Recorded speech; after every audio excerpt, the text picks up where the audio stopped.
Hello viewers, in this video we are gonna see what is called third space according to Edward Soja.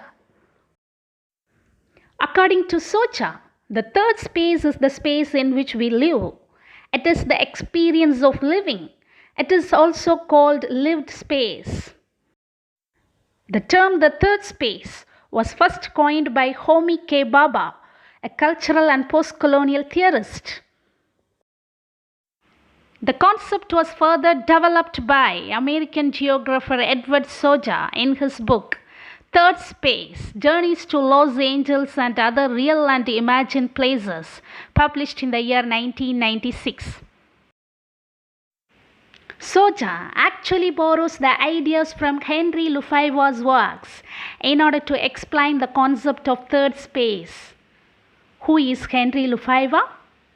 He was a French Marxist philosopher and he has deeply influenced Edward Soja. Let me take an example to describe the third space concept of Soja. Third space can only be understood through first and second space because the third space includes or encompasses the other two first and second space. An example of third space could be a market. Let's imagine a market.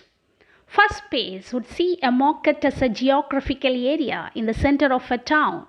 It is also called real space, where you perceive or figure out the space. The second space would see it as a place where goods are sold and bought. It is also called virtual or imagined space, where you conceive or develop the space.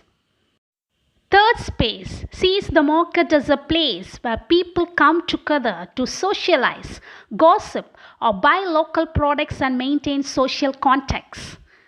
That's why it is called as lived space. These three spaces are called as the trialectics of spatiality by Edward Soja. Thus, the third space is constantly a changing space because it is the experience of living. Here comes the question, how can we use the concept of third space in literature? Let's see. Let's consider any post-colonial text and scrutinize the relation between the colonizer and colonized. In post-colonial texts, if a colonizer and colonized entering into a mutual understanding or relationship, they are creating a third space. The colonizer and the colonized both try to get closer to each other because they both have benefits for each other and they create a collective identity, a hybrid product or a third space. The post-colonial novels depict the plurality of ways or fluid identities in which ethnically diverse people live and make sense of their multicultural experiences.